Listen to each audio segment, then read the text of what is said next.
ओम श्री गणेशाय नमः। प्रिय बंधु, आप सबका इस राम रथ चैनल पर हार्दिक अभिनंदन है। आज हम उस मंत्र के बारे में बताने जा रहे हैं, केवल जिस एक मंत्र में 50 करोड़ महामंत्रों की शक्ति है। शिव पंचाक्षर स्तोत्र जगत गुरु आदि शंकराचार्य द्वारा भगवान शिव पर एक सुंदर स्तोत्र है। भगवान शिव की आराधना करने के लिए पवित्र शब्द पंचाक्षर मंत्र अक्षरों से बनाया गया है और इसे लोकप्रिय रूप से पंचाक्षर मंत्र कहा जाता है। ना, मा, सी, वा, या। पंचाक्षर मंत्र नमः शिवाय वेदों के ठीक बीच में आता है। एक वैदिक सबसे शक्तिशाली मंत्र है जो ब्रह्मांड में हर देवी देवता को प्रसन्न कर सकता है।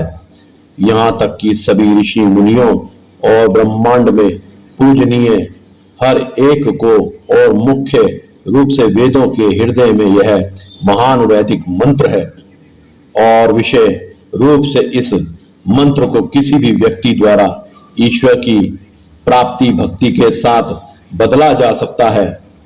वास्तव में किसी भी ईश्वर और सभी देवताओं के लिए और इस महान वेदोक्त मंत्र का जाप हर एक प्राणी द्वारा किया जा सकता है।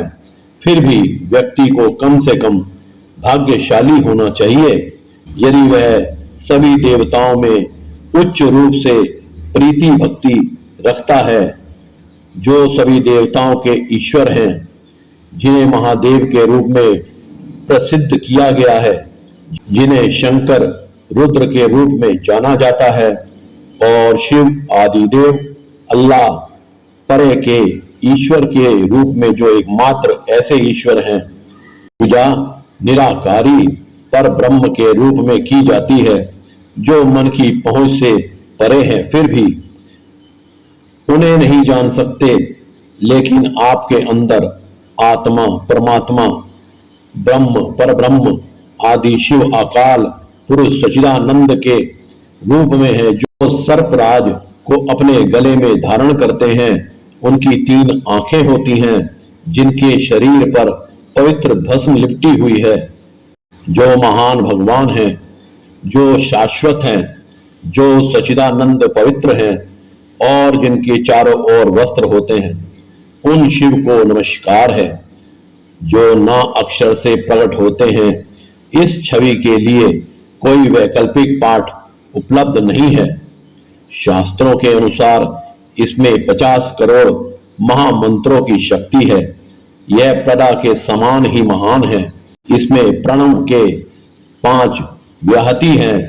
यह महामंत्र सबसे महान और शक्तिशाली है। यह जप करने वाले को पृथ्वी और आध्यात्मिक क्षेत्र की कोई भी चीज प्रदान कर सकता है। यह किसी को राजा, यहाँ महायोगी, यहाँ सबसे अमीर बना सकता है। यहाँ तक कि यह 4 मुक्ति और यहाँ तक कि सबसे महान और एकमात्र सच्चा मोक्ष कैवल्य भी दे सकता है। यह आदि मंत्र है जिसे सबसे पहले आदि शक्ति ने स्वयं गाया था, जो त्रिदेवों की माता है और सभी संदर्भ और ब्रह्मांड के कारण है। यद्यपि यदि इसे किसी विद्वान ज्ञानी वैश्य गुरु ब्राह्मण द्वारा लिया जाता है तो इसकी शक्ति और पुण्य लाखों गुना बढ़ जाता है। फिर भी आश्चर्यजनक रूप से यदि किसी व्यक्ति को ब्राह्मण ज्ञानी और वैश्य गुरु ना मिले तो वह शिव के प्रति अपनी भक्ति अधिक होने पर अकेले ही इसका जाप करता है। ज्ञानी वैश्य गुरु को नमन करने से अहंकार कम हो जाता है और वह इस मंत्र का अधिक पात्र बन जाता है तथा गुरु के प्रति शिष्य की कृतज्ञता और अंतिम महानतम तथा एकमात्र सत्य भगवान शिव की प्राप्ति भक्ति के कारण उनकी ऊर्जा कई लाख गुना बढ़ जाती है। इस छवि के लिए कोई वैकल्पिक पाठ उपलब्ध नहीं है। वह मंदाकिनी नदी के जल से पूजित हैं और जिन पर चंदन का लेप किया जाता है। जो नंदी और भूत प्रेतों के स्वामी हैं, वे महान भगवान हैं। उनकी पूजा मंदिर में अनेक पुष्पों से की जाती है। उन शिव को नमस्कार है जो मां अक्षर से प्रकट होते हैं, और यह अपने में आसान और संक्षिप्त है। इनकी आनंद ऊर्जा और महानता की कभी भी पूरी तरह से वर्णित नहीं किया जा सकता। केवल स्वयं का अनुभव जो अकथनीय है, इस महान वैदिक मंत्र की आशीर्वाद शक्ति और आनंद का साक्षी और ज्ञाता है, जो वेदों के हृदय में लिखा गया है। यहां तक कि सभी वेद और 50 करोड़ मंत्र इस महामंत्र के 5 अक्षरों में समाहित हैं, जिन्हें शास्त्रों में पंचाक्षरी महाविद्या के रूप में माना जाता है। वह जो शुभ है और जो नव उदय हुए सूर्य के समान गौरी के मुख कमल को खिलाने वाला है, जो दक्ष के यज्ञ का विध्वंस करने वाले हैं, पर कंठ नीला है और पर शांति का प्रतीक बैल है, उन शिव को नमस्कार है।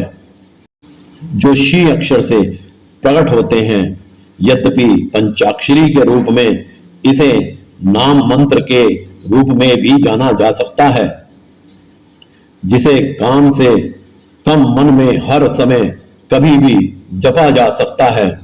और जब इसमें प्रणव जोड़ दिया जाता है तो यह षंडाक्षरी बन जाता है, और फिर इसे आसन पर माला के साथ ठीक से जपना चाहिए। यदि शिव की त्रिवेणी का भी पालन किया जाए और जब प्रणव जोड़ दिया जाता है, तो गुरु से कम आज्ञा देने की अत्यधिक सलाह दी जाती है। यदि किसी को गुरु पर भरोसा है और उनका प्रीति आभार है, तो मंत्र सुनने या जप करने के लिए गुरु और शिव पर विश्वास के अनुसार बहुत अधिक लाभ होगा। इस छवि के लिए कोई वैकल्पिक पाठ उपलब्ध नहीं है। जो लोग मेरे शब्दों और ज्ञान में प्रेम और विश्वास रखते हैं, वे मेरी शिव कथा को सुनते हुए मेरे शब्दों के माध्यम से उसे प्राप्त कर सकते हैं। यदि किसी के पास कम से कम गुरु और शिव के सामने अहंकार कम है, तो यह मंत्र अपार आशीर्वाद प्रदान करेगा। मैं यह मंत्र नहीं लिखूंगा, क्योंकि अगर इस छवि के लिए कोई वैकल्पिक पाठ उपलब्ध नहीं है, मैं कहता हूं कि जो लोग योग्य नहीं हैं लेकिन चतुर हैं, वे इस मंत्र को ले सकते हैं। लेकिन शास्त्रों के अनुसार व्यक्ति को अपने अहंकार को त्यागना होगा और विनम्र होना होगा तथा गुरु की प्रीति धन्यवाद और भगवान की प्रीति भक्ति रखनी होगी। केवल उन्हें ही मैं इस मंत्र की रीति दे सकता हूं, जो श्रेष्ठ एवं आदर्शनीय ऋषियों वशिष्ठ, अगस्त, गौतम तथा देवता द्वारा पूजित हैं, तथा जो ब्रह्मांड के मुकुट हैं, जिनके 3 नेत्र चंद्रमा, सूर्य तथा अग्नि हैं। उन शिव को नमस्कार है, जो वाक् अक्षर से प्रकट होते हैं, जो यक्ष का रूप धारण किए हुए हैं और जिनके हाथ में त्रिशूल धारण किए हुए हैं, और जो सनातन हैं, जो दिव्य हैं और प्रकाशमान हैं, और जिन्होंने चारों ओर की आकृतियों को अपने वस्त्र के रूप में धारण किया है, वह शिव हैं। शिव को नमस्कार है, जो या अक्षर से प्रकट होते हैं। जो शिव के समीप इस पंचाक्षर का पाठ करता है, वह शिव के धाम को प्राप्त करता है और आनंद ही आनंद लेता है। इस छवि के लिए कोई वैकल्पिक पाठ उपलब्ध नहीं है। अगर वीडियो में बताई गई जानकारी अच्छी लगी हो तो कृपया चैनल को लाइक, सब्सक्राइब और शेयर जरूर करें, ताकि यह कथा दूसरों तक भी पहुंच सके। धन्यवाद।